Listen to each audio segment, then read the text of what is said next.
Good afternoon. Just over 15 months ago, on February 27th, 2020, I held my first news conference on COVID-19. It was still just a week before we had our first case here in Kentucky, but concerns about this emerging global health pandemic were growing, and I was determined to let Kentuckians know that their state government was already mobilizing teams and resources to protect our people. Today, we are lifting the final restrictions put in place that have kept our people safe during this once-in-a-lifetime global pandemic. Let me be clear. COVID-19 remains deadly. Our war against it is not yet won. This will not be the last time I speak about COVID during a press conference. But after more than 15 months of struggle and of sacrifice, we can say this: while COVID remains a threat, we are no longer in crisis. Because of that extraordinary achievement and all of the hard work by so many that it represents, today we are lifting all capacity limits, we are effectively ending mask mandates, and ending healthy at work requirements. In its place, in just a minute, I'll sign a new executive order that rescinds all of those previous restrictions and then keeps the mask measure in place only for a few high-risk settings identified by the CDC that include public transit, health care settings, and long-term care facilities. Given this moment, I know a lot of people worked really hard.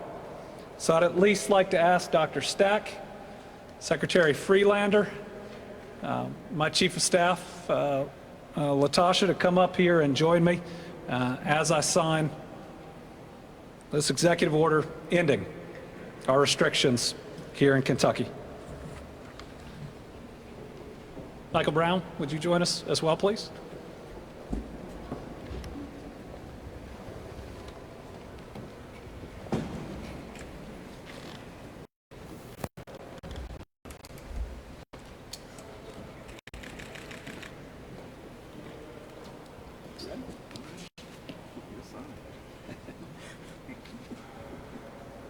All right. Here we go.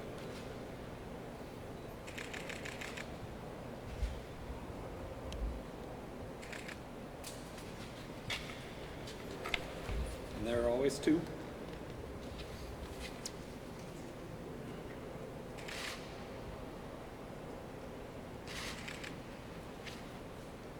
And it's done.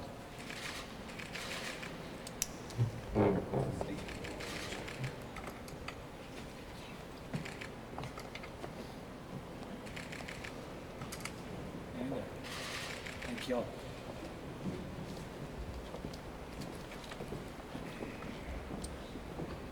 You want me to hold on to yours?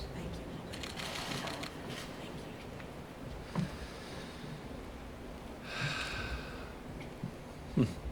After more than a year of being at war with this virus, we have the hard-won knowledge on how to lessen the spread and now to even defeat the virus with safe and effective vaccines. For these reasons, this will be the last official briefing centered on the crisis phase of COVID in the Commonwealth. So with that, let's turn to today's COVID report. As we have most days, we're starting today's COVID briefing with some good news. And this isn't just good news, it's really great news.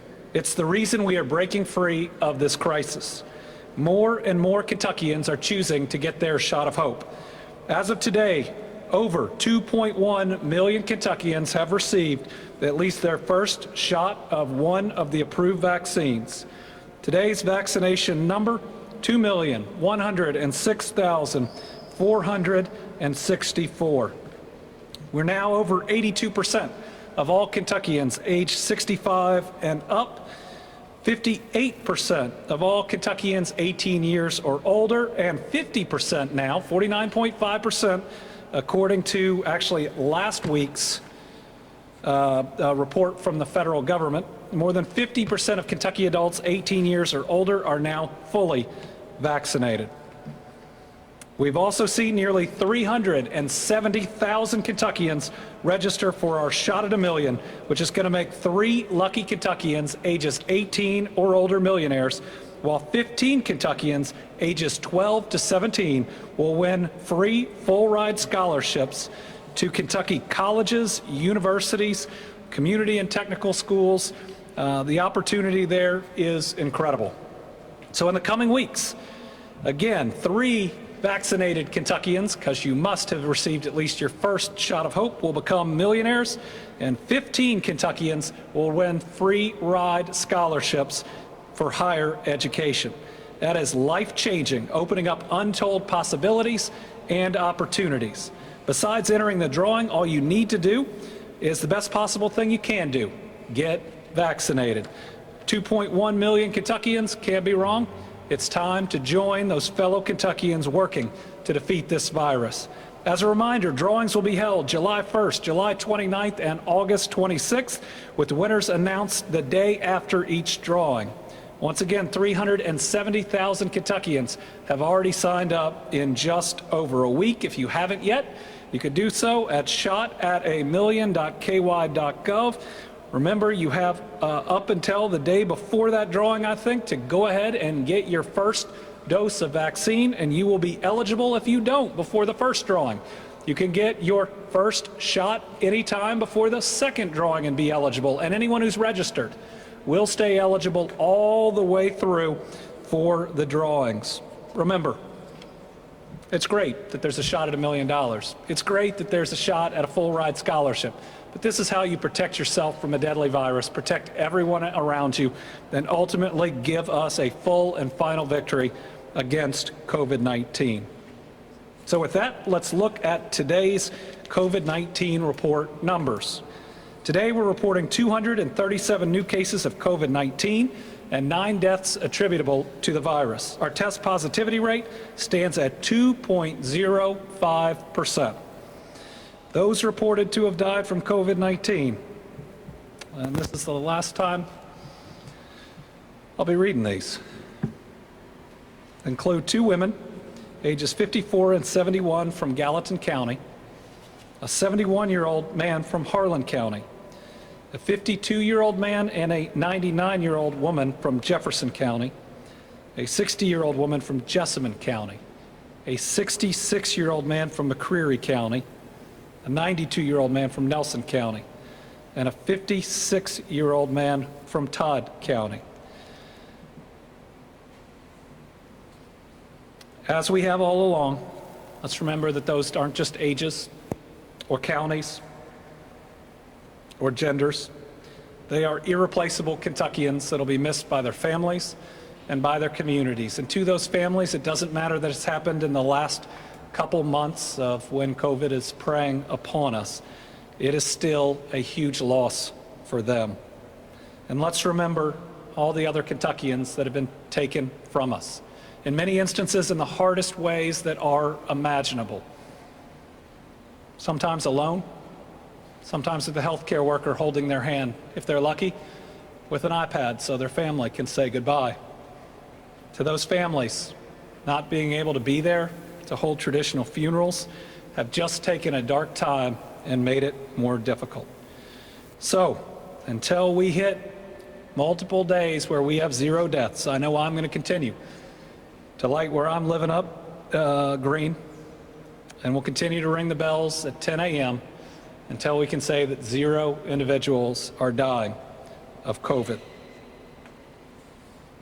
In a positive news from today, I guess the last regular COVID report, the very last federal report that we get moved us from red to yellow in moderate transmission. It's been more than a year since we have seen a report like this coming from the federal government, with virtually every single category going down and having done so for multiple weeks.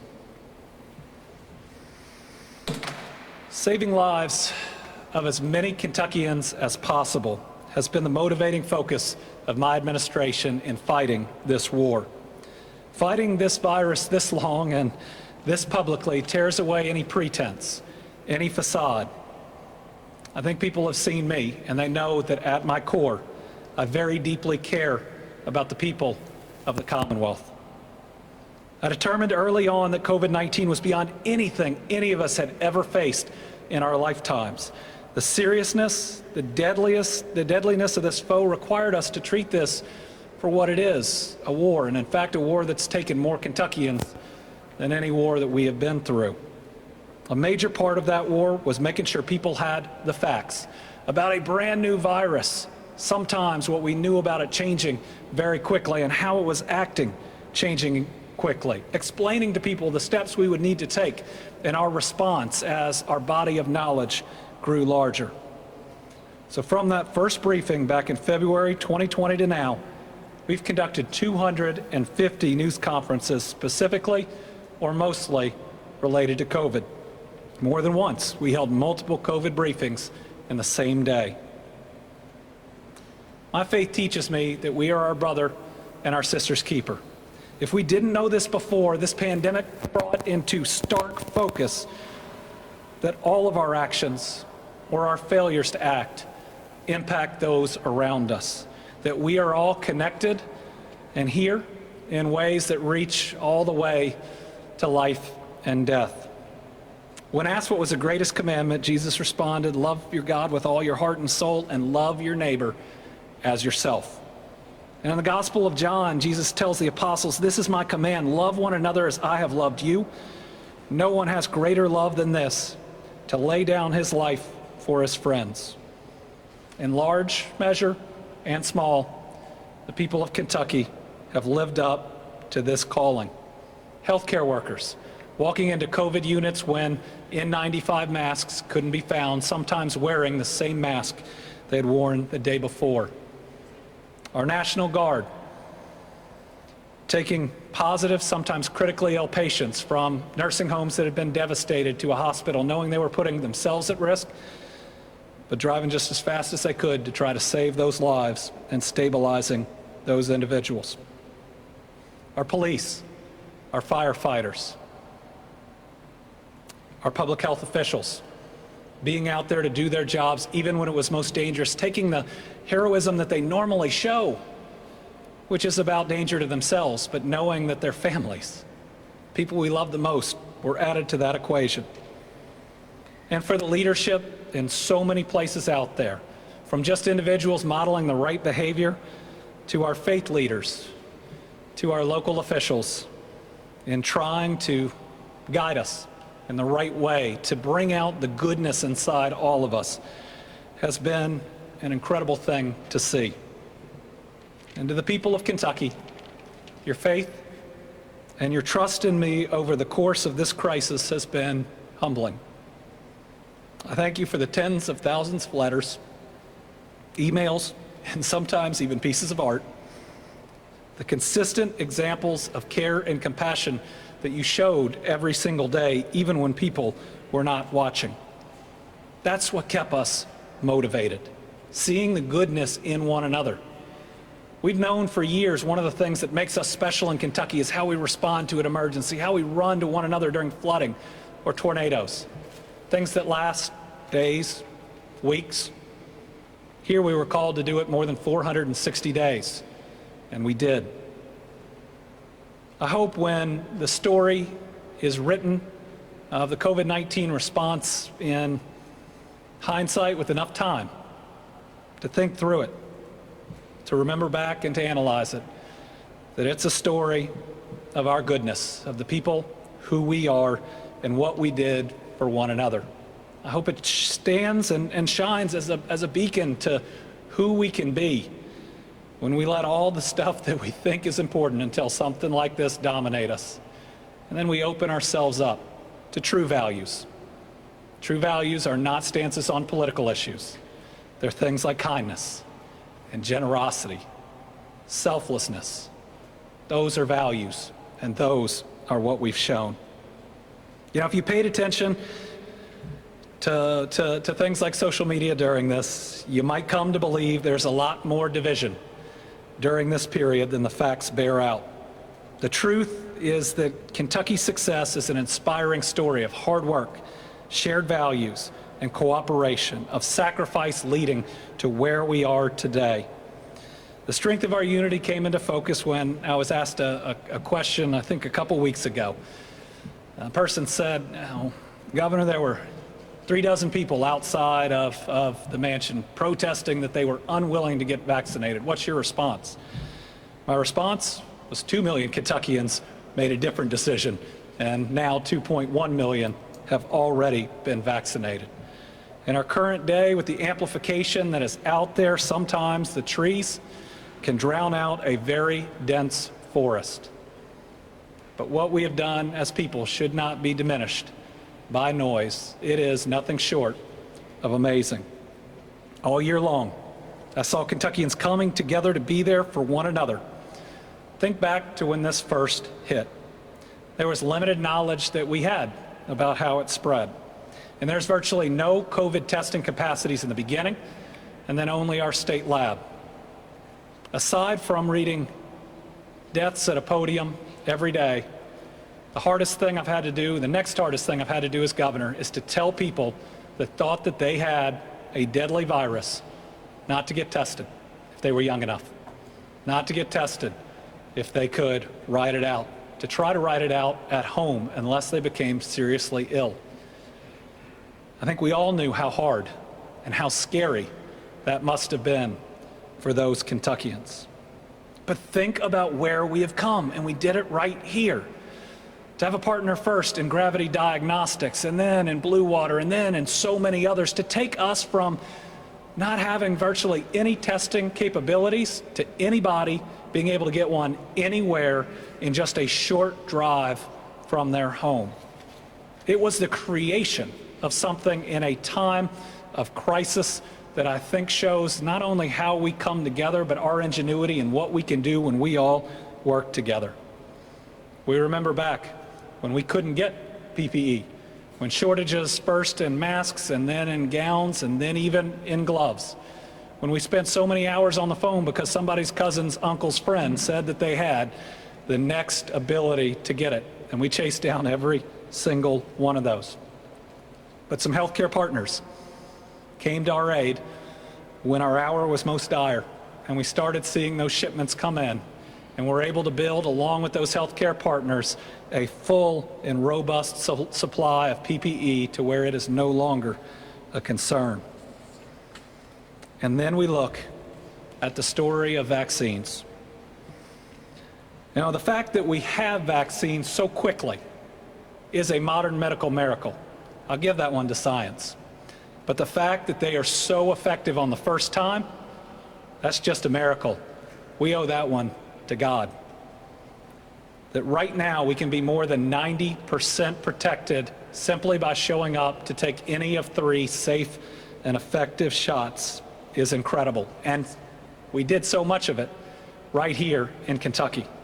Whether it's the UPS Worldport Hub, where a large percentage of vaccines helping everybody all over the nation went through, or whether it is that new facility in Bullitt County that is warehousing and ultimately shipping out those vaccines all around the country. So much of our vaccine distribution story in America is one that runs through Kentucky. Through it all, the decisions that I've had to make, but that lots of people have had to make, have been tough. But from the start of the COVID crisis, I think I recognized that with a 1 in every 100-year pandemic, this would be the most important thing I was ever called to do. So I pledged to put politics behind, and I made a lot of decisions that ought to prove that. Decisions between tough and tougher, but always siding with the science and in a way that protected the most Kentuckians as possible. We took strong, decisive measures that also were restrained in scope and time to ensure the biggest effect against this virus. And as our knowledge changed, our steps became more surgical. What we and every other state had to do in the beginning in March is very different from what we had to do in the summer and ultimately in the fall. And I don't want to overlook the pain and the sacrifice that so many went through to get us where we are today. So many small businesses shutting their doors for a period of time. So many of them having disruptions in their ongoing operations because it's just the type of setting that COVID could spread. We've worked hard to try to be there for so many of these individuals. We set up special funds for hard-hit restaurants and administered multi-million-dollar programs to help renters and landlords stay afloat, and there's more money to make sure they don't come out of this in debt. And once these life-saving vaccines were in our hands, we led the way in so many areas. We prioritized our most vulnerable, and we have seen how deaths in long-term care plunged in such a short time, going from 67% of our overall deaths to less than a third. That's living out our faith of helping the lost, the lonely, the left behind, and ensuring that everybody counted, and we got the vaccines to those who needed it the most first. And we were the first state in the nation to put teachers and school staff at the front of the vaccination line. Dozens of states followed, and ultimately, the current president's administration adopted this as part of the national approach. It meant this year, we got every single school system back open for in-person learning without sacrificing the health and safety of those going in to teach them or to keep those facilities open. Still, through it all, even with the comparative success we've had, I can't get away from thinking about the 7,100 Kentuckians that we've lost. My wife and I walk around the Capitol oftentimes later in the evening, and we walk past those flags that are just outside my door. Many days we stop and we try to repair the ones that have been blown over or the flag is coming off the stick. One day I picked up a flag that had been on the ground, you could tell, for far too long. It's grass stained, and I put it in a pocket of my fleece, and it's still there. Every time I put it on and I put my hands in my pocket, I think about who that must represent and making sure that they are not forgotten. Making sure that we recognize that while we are excited about moving through this, the grief is palpable, and it's going to take a long time to process. Again, reading the ages and the counties of those we've lost almost daily is the hardest thing I've ever done. And admittedly, I could have let others step up here and give this report, but I did not want them to go through what that felt like. We're in the process of developing a permanent memorial to capture this grief, to capture the sacrifice Kentuckians have made, but also to sacrifice the heroism, the true heroic actions of everyone from our healthcare heroes to our everyday Kentuckians doing what it takes, even our children. First time in my lifetime that no matter how old you were, you had the opportunity to sacrifice for the health and lives of other people. We have a whole state full of superheroes, and those include even the youngest amongst us who had to give up opportunities that will take work to ultimately repair. Throughout this crisis, my belief in the goodness and compassion of Kentuckians is only strengthened, even in the most difficult moments. Through it all, Kentuckians everywhere were making the right calls and the sacrifices to keep the people they love safe and recognizing they have a duty to those they've never even met. While some other states saw repeated devastation and disruption through 2020, we're one of the only states that not only beat back 3 waves of infection, but never had our hospitals overrun. We know that our actions saved thousands, likely tens of thousands of lives. I've never felt more pride in my commonwealth than to see just about everybody living for one another. My role, my actions during this time will be debated. That's expected, and that's okay. But what should never be questioned are the actions and the strength, the resolve, and the goodness of the people of this state. And we shouldn't try to question it. Political ambition is not an excuse to denigrate in any way the heartbreaking losses and deep sacrifices that winning this war in Kentucky has required. And such ambition does not justify misleading, even lying to people about basic science and facts. So let us always remember, for some of our fellow Kentuckians, thousands of Kentuckians, COVID is and always will be a devastating, inconsolable portion of their lives.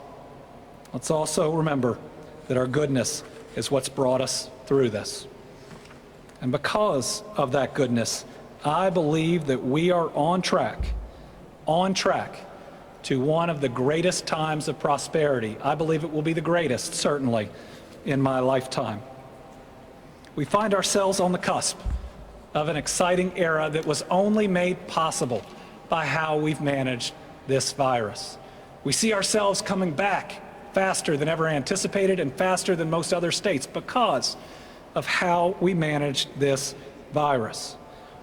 Again, it's not a mistake or a surprise. Goldman Sachs was telling us early on that doing things like mask mandates were going to result in a smaller hit in our economy and the ability to come out faster.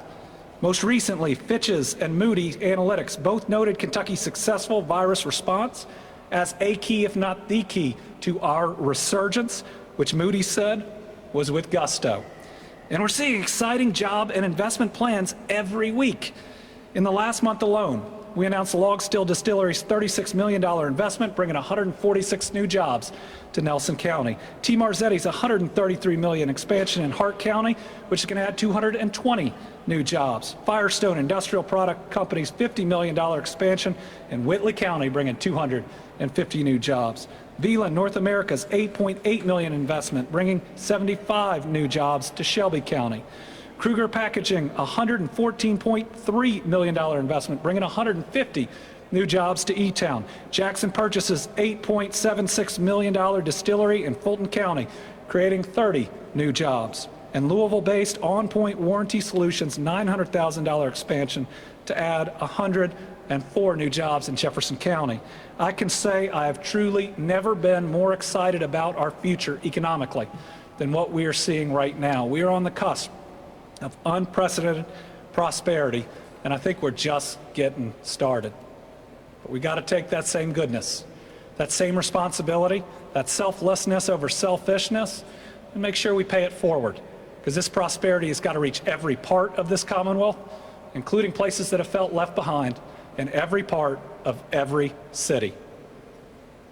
This is a great day. Our hard work has brought the crisis under control, and we're reaping the rewards of doing it right and getting back to normal. But let us never lose sight of what it costs to be here. I think throughout all the months of these COVID briefings, you've heard me say we'll get through this, and we'll get through this together.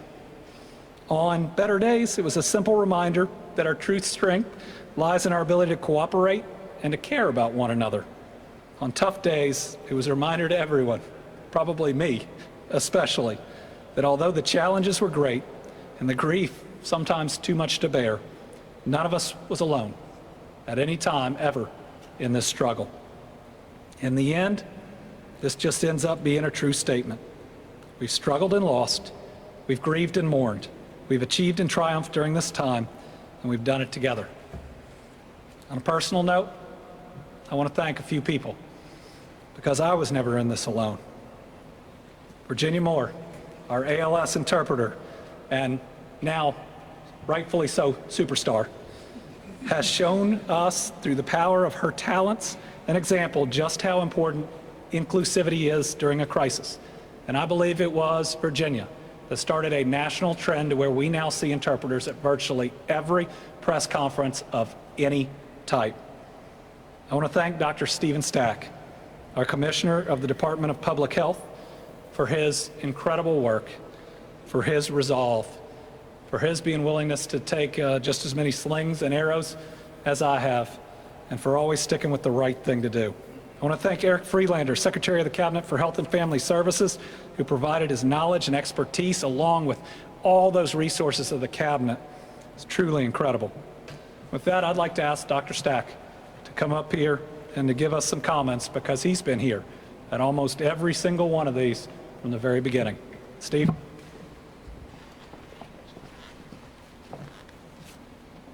Thank you, Governor. It's good to be here, but it's also good to be here for the last time, and I hope you understand that constructively. Today's a big day. It's a day to reflect on the journey we are now completing and on the journey that lies ahead. This being the final COVID-19 specific press conference, I'll proceed much like I've done all along, with some data, some stories, and hopefully a few takeaways. So James, do you have my slide deck? Just 3 slides today.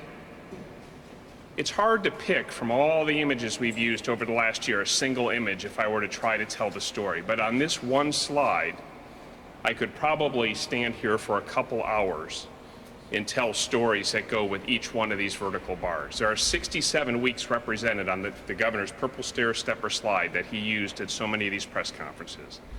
We go all the way back to the beginning of March, when we had an unknown disease spreading around the world, wreaking havoc wherever it went, scaring people worried about their lives and their safety, seeing hospitals overrun, whole provinces shut down in other countries, regions of countries having lockdowns, things that we have not seen, any of us, in our living memories.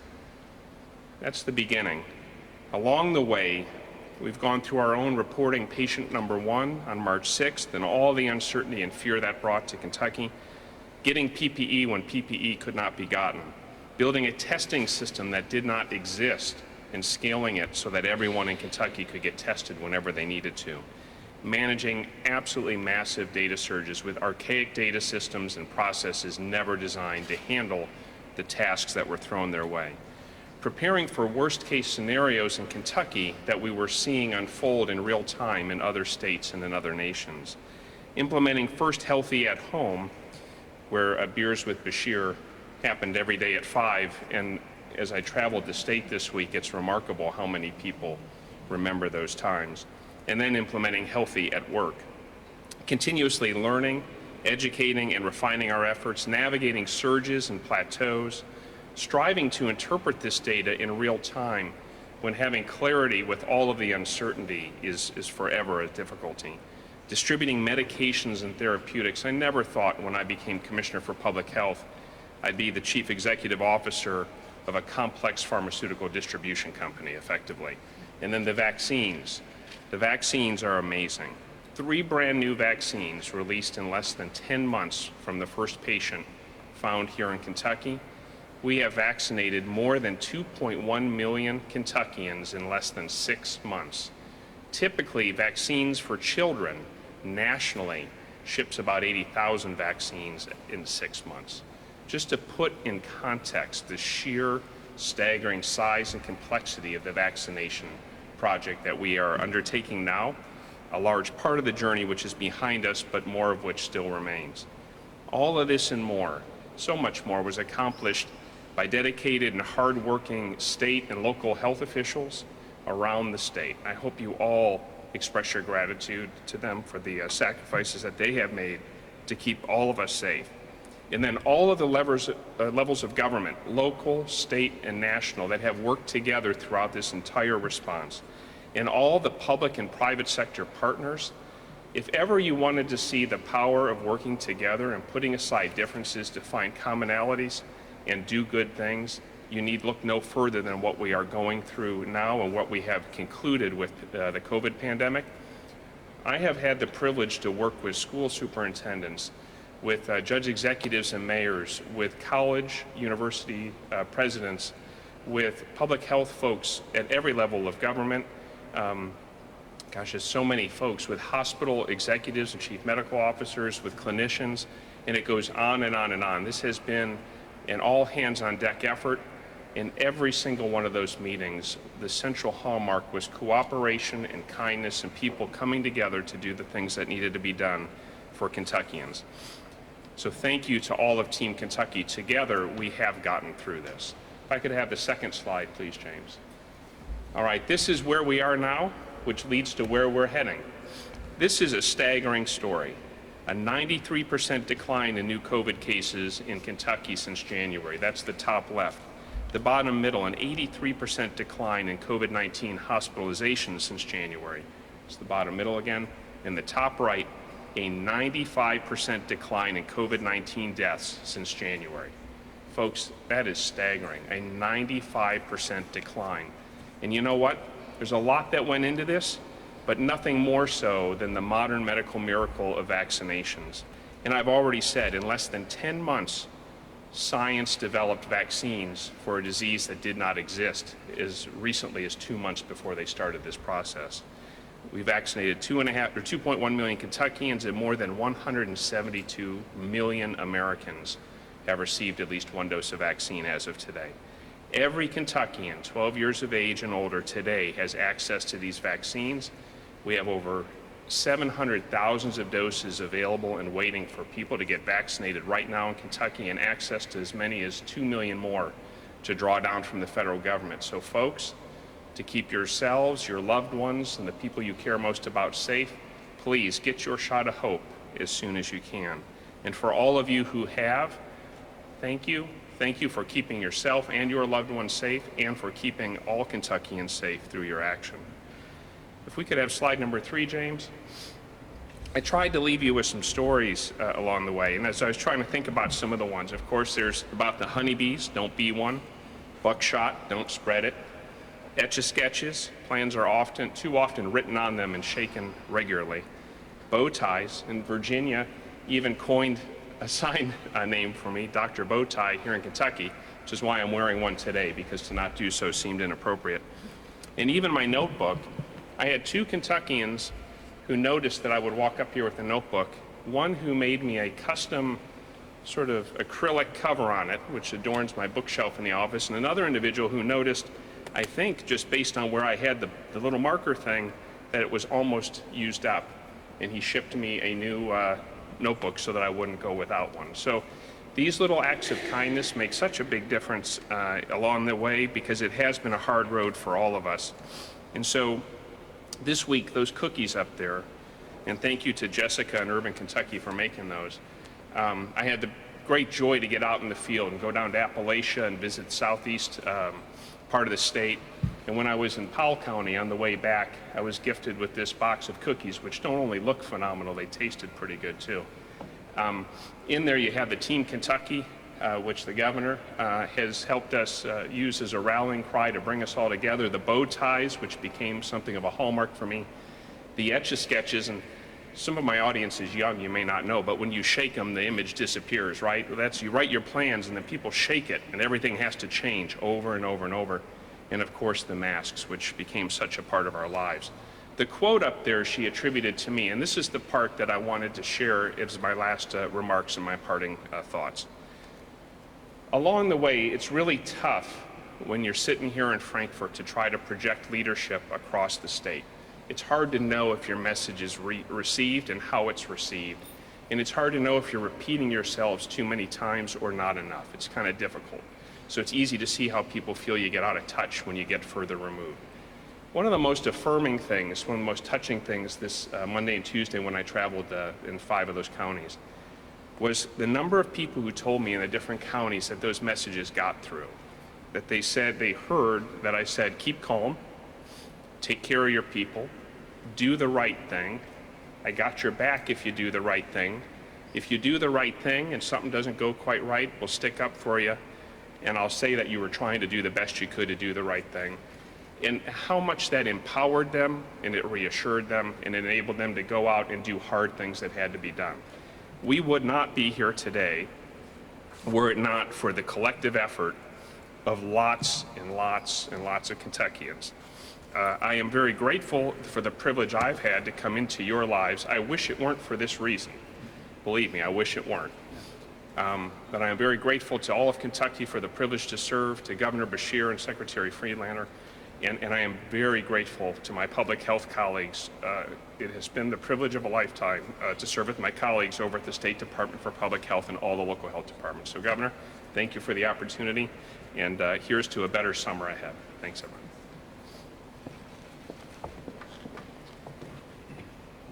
I'd also be remiss if I didn't thank our Lieutenant Governor, the entire, who's here, the entire governor's staff. There was a time when I was in quarantine that they'd set up a cabin.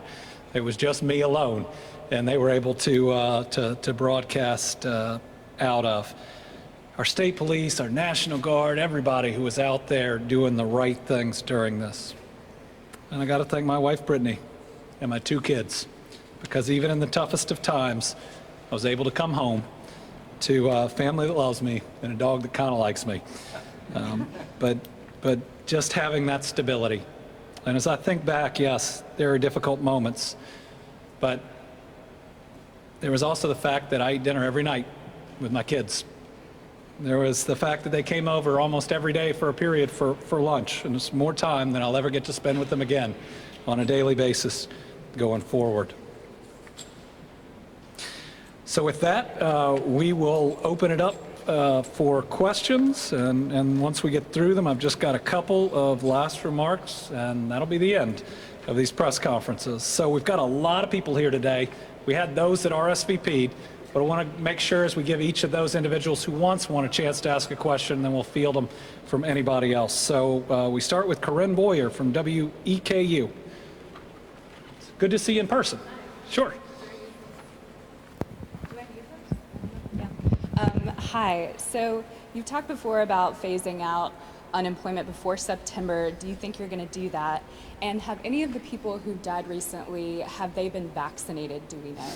So of today's 9 deaths, 1 had been vaccinated. What we're seeing in terms of deaths is about what's been reported on the effectiveness of the vaccines. And again, it's a COVID is a contributing factor. It doesn't mean that it is the sole factor. The additional unemployment benefits, those $300, continue to put about $34 million in our economy a week that first go to groceries. People should be able to eat. And then they go to things like retail and restaurants that have been hit so hard. So as we continue to consider, as each week even goes on, the steps we need to take, it's going to be based solely on how we can have a sustained recovery and not any Democrat, Republican, red state, blue state argument.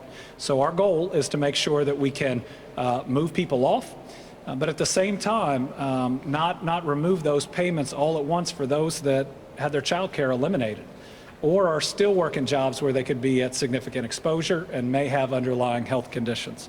So it's admittedly a tough needle to thread. But we're going to make sure that we do it the right way without politics guiding us. Karen Czar, WUKY. Governor, you've talked a lot on one end of the spectrum of the people who are not going to get vaccinated or don't believe this is as serious as it was. Can you now touch on the other end of the spectrum, people who are now afraid to still go out? And if there's time, will you continue on with all the ASL in future press conference? Oh, I'm not doing a press conference in South Virginia. Or Rachel. But no, this was, let me touch on that. I think it was after our very first press conference, Virginia picked up the phone herself and called over to the office and said, I think that this is really important, that we have an interpreter there. And that was brought to me, and my first thing is she's exactly right. Make sure she's here today at 5. Inclusivity is in itself a value, and we're going to continue to live that out. To those that have been vaccinated and are still scared to go out first, we want to give you a little bit of time. This is the same science that got us to where we are right now is the one that says that while it's not risk-free, it's 90+% safe to do so many different things. But again, wear your mask until you're comfortable taking it off. Wear your mask in the situations where you want to wear it until you're comfortable. We've all been through a decent amount of trauma, so let's be patient with one another and give each other the time and the space that we need. Tom Latek, Kentucky Today. Thank you, Governor, and good afternoon To you too.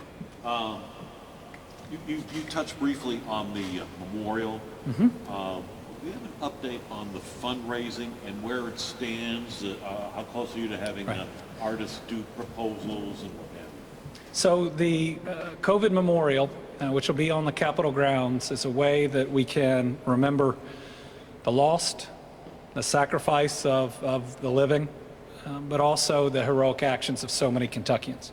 We have the artistic proposals in, and that review process is just starting. We're going to need to do more fundraising as we move forward. You know, when we announced it, we had that record flooding on virtually the same day, and we wanted to make sure that those individuals got help first. We'll have plenty of time to raise the dollars that need to be raised, but we're excited about looking at those proposals that have come in. Debbie Yetter from the Courier-Journal.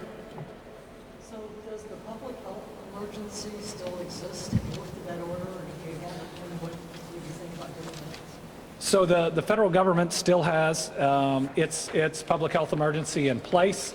I believe 54 states-ish all have theirs. I'm sorry, 44. You know, I got through 250 of these without doing math and social studies that poorly. Ooh, never show this to my kids. Only a handful have undone their order because here's the reason. So much FEMA funding and assistance, which we're still using, requires an emergency order because FEMA is an emergency organization. So $96 million grant for vaccine distribution administration. We need the emergency order still in place. We have concerns about the Medicaid grant that does the expanded federal match. We think that's at least in question about whether it would be impacted. Pandemic EBT also have some concerns about it. But there are some very specific executive orders that if we didn't have the EO would be undone, that we didn't have the state of emergency, that we could all agree on. The allowance for reemployment of retirees with no retirement penalty for things like health care, for police and fire and EMS. The one that allows for frontline workers to qualify for certain workers' compensation benefits if they get COVID in the line of duty. The price gouging statute. The pharmacists being able to process emergency prescription refills. A lot of the expanded telehealth that is still necessary. Senior meals, which come through FEMA. Long-term care funding that goes to the surveillance and the strike teams. As well as other types of FEMA response. So we've eliminated, all, if not all of the restrictions that people will see in their daily lives, but there are still some things we have to do to respond to COVID, very basic things that emergency order is still necessary for.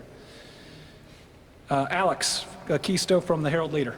So there are still a fair number of counties where vaccination rates are 30% or less. What Yes. do you say to businesses, public-facing businesses in those places who don't want to stop requiring masks because they know that the majority of them come in and aren't vaccinated, and they don't have the executive order to fall back on? Well, I believe that we have seen more businesses stepping up on their own, requiring masks since we've announced the lifting. Than maybe we saw given the same effort during a period of time that we have been through. I certainly support any business that wants to continue that requirement if they believe they are at risk.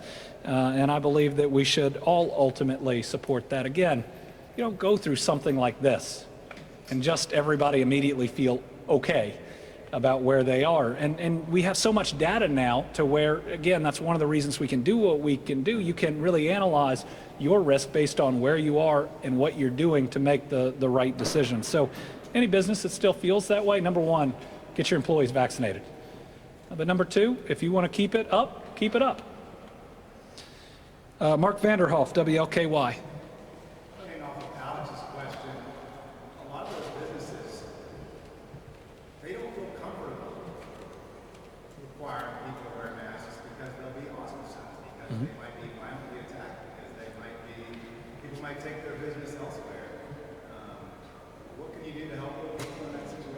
Well, what we can do now is we can protect the people working in that business from the virus that would otherwise be coming in. And so for individuals in that business, if they get vaccinated and they're concerned, they wear a mask on their own. They're certainly protecting themselves and the other employees. With these vaccines, where we are right now is those that won't get vaccinated are risking harm to themselves and other people who have made that same decision, but there are steps for everyone else to take. Now, I mean, as of today, people who are vaccinated are pretty safe. There's going to be some more exposure and risk to people that aren't, and so I hope people will make the right decisions moving forward. Phil Pendleton, WKYT. It seems like there's still an awful lot of deaths that we're seeing. I think yesterday there were 17 deaths. Today you said there were 9. Why are we still seeing so many deaths? So in yesterday's death numbers, there were still reports coming out of the group that looks at ones that we don't have all the documentation for, or there are questions to whether it is COVID. So if you look at yesterday's by the date of death, a large portion of them were earlier, but we did not have everything we needed to do to conclude that it was a COVID death. Now the queue for those is really small now. And then today, of the 9, 8 people were unvaccinated. And what we're going to see as we move forward is fewer and fewer deaths. I think all 9 of those were in the last 3 months, though, today. We're going to see fewer and fewer, but sadly, there are going to be more and more unvaccinated Kentuckians. So again, get vaccinated, protect yourself, and as we continue, we've had a very rigorous process. Other states are going to go through the audits we did, and their numbers are going to go up in the aftermath. We just did it in real time, wanting to make sure we're giving people the real information. Joe Ragusa, Spectrum. I want to ask about unemployment in kind of a broad sense, because obviously that's been one of the thorough lines this whole time, has been people trying to get unemployment benefits and struggling to get those benefits. I know there's been some changes with security issues, but there are still thousands of people, including a group that from the very beginning of the pandemic, that are still waiting on benefits, and they're still wanting to know what's going to happen with that. I guess as we're kind of progressing out of these restrictions and that sort of thing, what's going to be continually actively done to diminish that backlog of cases, and how long of an issue do you expect this to be? Is it going to linger for a few months, a year even? How long do you expect it to be an issue? So what we're going to be able to do coming out of the pandemic with more and more of our state employees vaccinated is more and more in-person services. And those aren't perfect, but I think everyone would say that they are helpful. And as more and more people are able to see someone in person, and some to become more educated on steps that you have to do to secure unemployment, hopefully we can get through those. Now, telling you how long it's going to take would require us knowing how many claims there are aside from fraudulent claims, which we've seen more and more of. But I hope the lesson we take out of this, and I've even heard people say that what happened in the last administration or by the last General Assemblies was okay. It's not. You cannot starve your safety net during good times because you can't rebuild it during traumatic pandemic times. We were asked to rebuild an IT infrastructure and a workforce and somehow come up with $18 million was cut from a budget at a time when there were more claims than anyone had ever seen filed in human history. If you are going to be ready for these times, you got to support these safety nets even when times are good. We asked for that in the current General Assembly. They said no. That means all the additional people we're adding to help get through that backlog are time limited under the federal government. That's not how we should be responding. We ought to fund through our state everything that's needed to make sure it never happens again. Perry Bacon, now from the Washington Post? Yes. Yeah. Sure.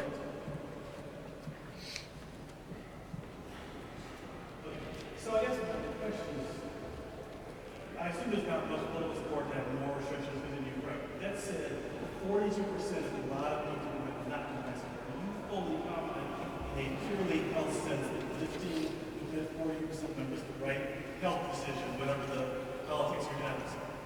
So one of the things we've said all along is this has been a balancing act all along, trying to do the best we can in difficult circumstances. When there were no vaccines, when the virus was entirely unknown, when we didn't have confidence how it was transmitted, how readily it was transmitted, we didn't have any idea what therapies worked or didn't work, then there was little to nothing just about anybody in society could do to keep themselves safe.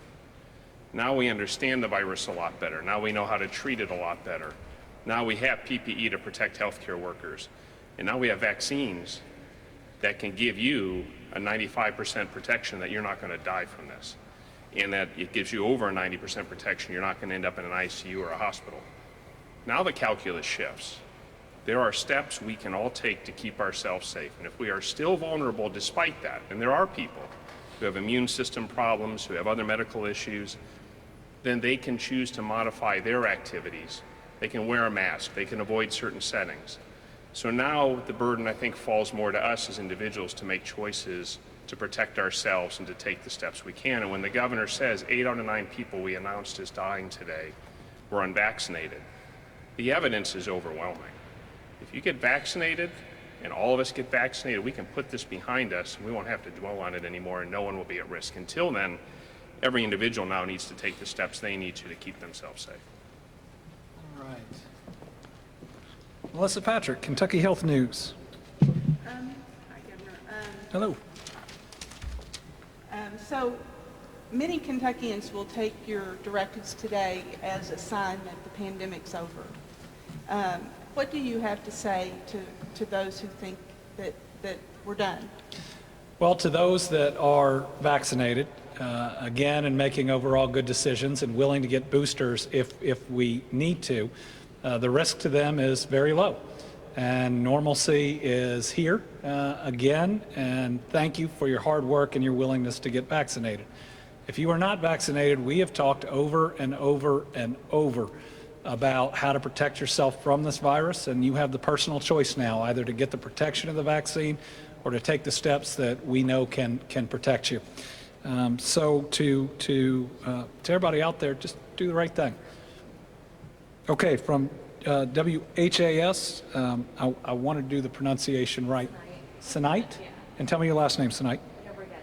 All right, Sinite, you're up. Hi, Governor. So with this being your last briefing, looking back when you were reflecting, is there anything you wish you would have done differently, any changes or any regrets you have? Any regrets, changes, things I would have done differently? Let's say, in addition to not knowing that there was an individual named Tupac Shakur in Lexington, that one of our journalists actually knew that day. I did apologize to him, and his claim did get processed. Certainly, when you look back, there were things that we didn't know that I wish we had known. The effectiveness of masks early on. And we were just following the advice of experts, but certainly I think as a country, if we would have known earlier how effective masks were, we would have provided different advice. We were also, I think that generally in the beginning, we thought that this wouldn't last as long as it has. So if I could go back in time, and I tell people that wars don't last weeks or months, they can last a year or more, and that we needed to prepare ourselves for that. That again, we were going to get through it, and we were going to get through it together, but it's going to take longer than any 2 weeks that we looked at to flatten the curve. But I'm fallible just like everybody else out there, and answering questions about viruses we don't know much about has been challenging at different times. But what it did require is that I break basically every rule of politics and public speaking by officials. I had to say, I don't know, more times than they would ever teach you to. Being vulnerable, which is not easy just in a daily basis for me, but in front of an entire state. I wish earlier on we'd done something like we've done with the flags. I think it is a moving reminder of our loss and the individuals lost. I wish early on I would have told people that when we lose someone, after a little bit it may not seem real to you because it happens at a hospital or at a home, and if you're seeing it, you're at a place that either you're working at or you shouldn't be. That's how this virus works. But it is just as real. Would have told more stories about the special people we've lost because they deserve that. They absolutely deserve that. Yeah, it's been a long journey, and I think we've done more things right than most states. I'm sure there have been some that we would have done differently, but I've always done what I think is the right thing, even if there are those that might not agree. All right, do we have someone from WLEX? We did not get a, yes, I'm sorry. Yes, of course. You just said you really didn't anticipate this lasting as long as it had. One of the big questions people had throughout this entire thing was, when is this going to be over? Now looking back on it, we're so many months ahead. Did you ever expect that there would be an ending point before this, and were you disappointed when it hadn't happened time and time again? Well, we had certainly hoped that even without a vaccine, by doing the right things, by being healthy at home, that if enough people in the country came together and did those things, we were hoping we could lessen or even potentially eliminate the virus. But just as much, one of our major goals was to slow the spread until we could learn about it, how it spreads, how to treat it. You know, one of the scariest things in the beginning is you go to the hospital with it and they didn't know what to do for you. I mean, we didn't have monoclonal antibodies and know what they were doing. We had lots of debates about whether something helped you or didn't. And so at different times, we were lessening the spread of the virus to buy us time. And we never thought a vaccine would come as early as it did and be as effective.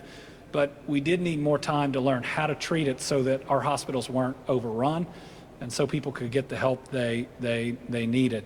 I think it became apparent in late summer that this was going to last longer and that the vaccines were going to be absolutely necessary. You know, that was the tough news. The incredible news is how effective the vaccines are. We all expected or hoped for something like the flu shot in the 70s, maybe in the 60s. That would have been great, and we could have worked from there.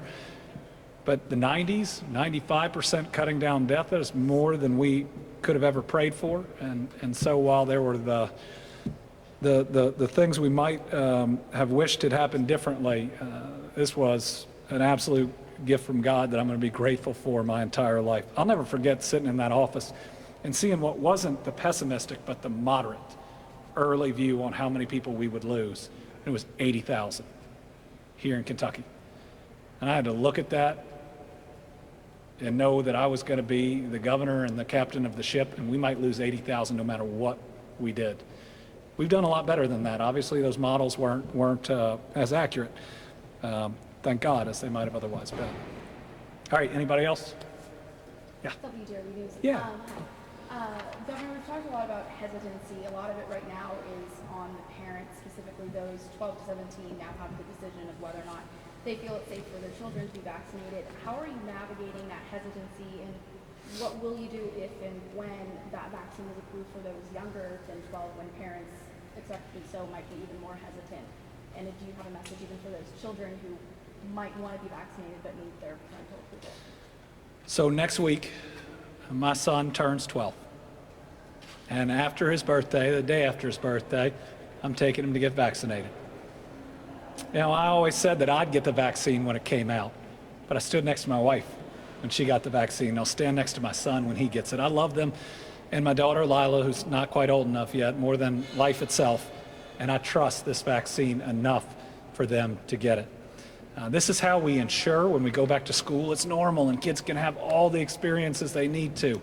I mean, I watched my kids get back to in-person school, my son to be playing baseball, and my daughter to be able to do so many things that she hadn't.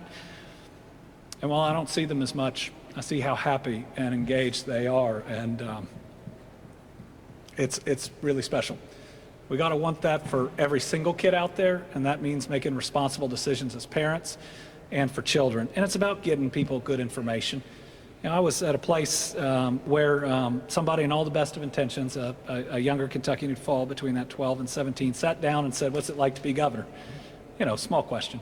And then afterwards said, "Did you get the vaccine because it's got magnets in it?" I mean, not meaning anything negative, but just repeating information that she'd heard. So just, again, looking at trusted sources, pediatricians, as this gets out there, knowing there's going to be more voices, and there's 15 free rides to college. As someone whose kids aren't eligible, and that are going to be in college overlapping at least 3 years, they better graduate in 4. That's a pretty big deal, and it just adds hope on top of that shot of hope. All right. Can I ask one? When will there be Last one. unfettered access to the Capitol and Yep. the annex? So we are looking at having a full Capitol opening on July the 1st. It's for a couple reasons. They're all primarily security related. We saw on January the 6th that we need to have certain security in place, and the legislature in their budget budgeted for additional security based on a Capitol reopening. Those funds don't open up until July the 1st. There's going to have to be some new and different rules about capacity, which wasn't always monitored in the past, but the fire marshal would tell you is really important, and also where people can congregate, because we can't disrupt the actual business that is occurring here. All right. In many ways, we're going to be publishing at least Monday through Friday. We're looking at the weekends. Our folks have worked awfully hard these last 15 months. Anybody else? Yeah, we'll go ahead. Can we ask Virginia a question? Is that okay? Apparently, that is a lot of signing for no. I would just request that you consider listing the deaths by county and age and gender. Otherwise, that information, we just don't know where those are happening. Okay. There's a plus that- Sure, and any other information, just let us know. We want to provide as much of what's needed and necessary. At the same time, moving forward, we would like to lessen the weekend hours of folks that have, again, been in the trenches as long as they had. Anybody else? Did the shot in a million bring in as many vaccinations as you hoped for? Or can you tell me? So it's too early to tell. In Ohio, it took a little bit to pick up, and it actually picked up more after the first drawing. I think yesterday we had 8,000 that were reported, and we had a lot of days before that were 4. If it get it up to about 8,000 a day, that'd be great over that period of time. The other challenge when we try to evaluate it is going to be how many people otherwise would have been getting it as we see numbers falling off. If our numbers were going to fall to 1,000, but we can keep them at 4 or 5, that's worth it too. And certainly the interest is there because our signups have occurred faster, certainly than Ohio's at this point, but we're coming later. Do doctors' offices fall under medical facilities, or is it just for hospitals where masks are still going to be needed? We'll let Dr. Stack make sure we get that guidance out about what qualifies as the medical facilities that the... Okay. Thank you. Great. All right. So I don't think on March the 6th or even the couple before that, any of us knew the journey we'd be on. Many of those that are in this room were on much of it when we were in person, and then we're on the phone every day. To the media, thank you for trying to spread the right information, whether flattering or unflattering, the information that would help people to get through this and to make wise decisions. Going forward, I want to make sure that we are accessible directly to the people of Kentucky, but also to the questions that can and should be asked. Sometimes that create good ideas that we hadn't thought of, and sometimes that just make sure that we are on our game day in and day out. And we're going to continue to likely hold weekly Team Kentucky updates, but they'll be on a lot of different topics of that week, but an opportunity to answer questions. But I can't tell you, in many ways, I think the emotion is relief about this being the last COVID regular press conference. And I don't mean relief in the sense that I don't have to come up here and do it. I mean relief in that we're at this point.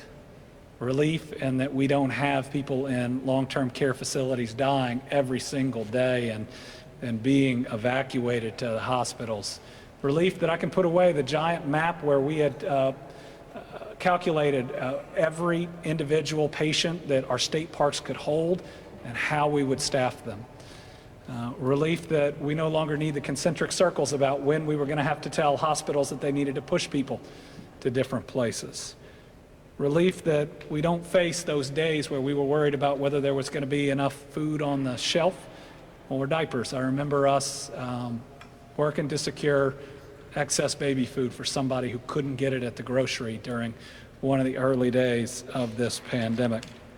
And relief that our goodness as people, as Kentuckians, has paid off, has gotten us through this better than most.